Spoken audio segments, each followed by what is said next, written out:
Đẹp không chị? Có đẹp gì không? Em nhìn thấy bình thường quá chị. Xin giới thiệu mọi người, đây là Pha Lê. Lần đầu tiên em nhìn thấy, nhưng chưa nhìn thấy bao giờ. Lần đầu tiên ở Việt Nam và lần đầu tiên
gió nhẹ đó u gió yo giang kỳ nhẹ vì lu gió tung cô lo lo chi tao cô lu gió nó thế là từ ngõ gió nhớ ôn rùa lần âu tiên nhua cơn thầu gió nhua kỹ rùa trên từng gió tua thầu nhau mù thở hoa mê nông pha hoa ya u hầu gì hầu chùa chê yo nông lúa lúa nè muốn chùa tia nọ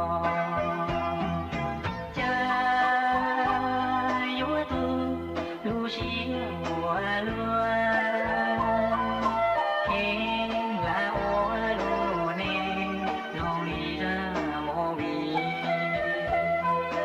dễ yêu mừng kỳ trò là thì lo khó đùa có lúc nên cho ua nên xử lý lùa bao tiền dù lo dù ua rùa lo chân chỉ thâu rùa thâu chế ua lư cha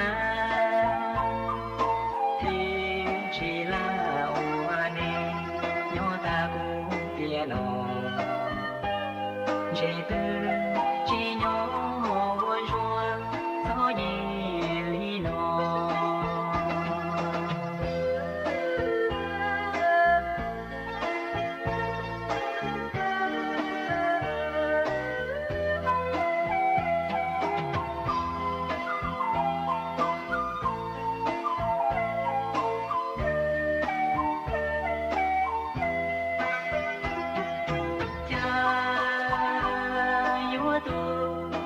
chỉ mùa lúa kém là mùa lúa nè rồi ra mùa mì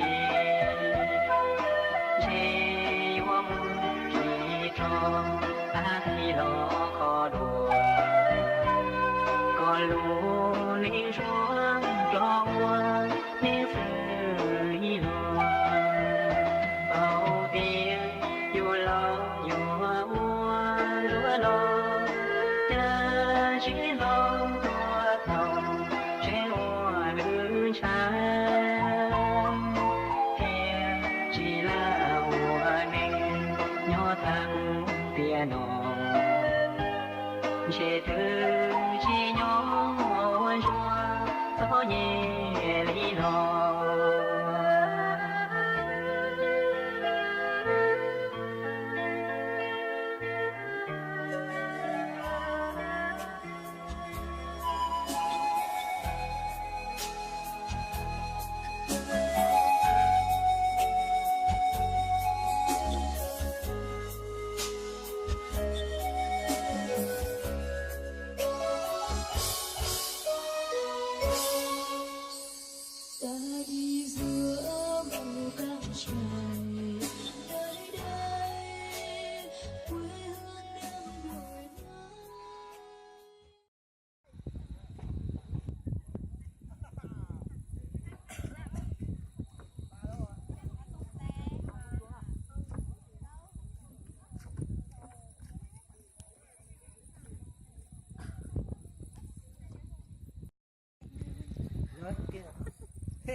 hái kẹo rồi làm gì làm mới được hái kẹo 1 2 ơi đừng tách ra ôi ảnh này chưa chụp chứ qua ôi nó đừng vợ chồng đi. sao Vừa chết kia kìa nhìn đi. Thằng Tuyến không xuống à? ơi một con chảy Chụp 2 lúc, chụp 6 mét quay lúc chiếm. Quân. Đấy nè. chụp rồi anh chụp rồi đi giảng người Mông Chính xác đấy, y giảng như người Mông luôn đấy. Vút lên vút xuống. vuốt ở màn hình ấy